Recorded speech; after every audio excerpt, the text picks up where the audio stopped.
ಬೆಳಿಗ್ಗೆ ಎದ್ದು ಆಚೆ ಬಂದು ನೋಡಿದ್ರೆ ಬೆಳಗಾಗಿತ್ತು. ಬೆಳಗಿನ ಶುಭೋದಯ ಹೇಳೋಣ ಅಂದರೆ ಪಕ್ಕದ ಮನೇಲಿ ಯಾರೂ ಕಾಣಲಿಲ್ಲ. ಕಾರಲ್ಲಿ ಪೆಟ್ರೋಲ್ ಇಲ್ಲ ಅಂತ ಆಟೋದಲ್ಲಿ ಹೋಗ್ತಿದ್ದೀನಿ.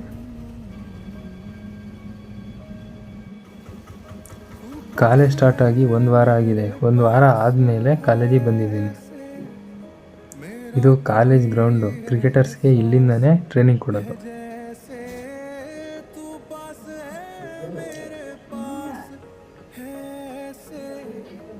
ಕಾಲೇಜಿನ ಪ್ರಕೃತಿ ಸೌಂದರ್ಯ.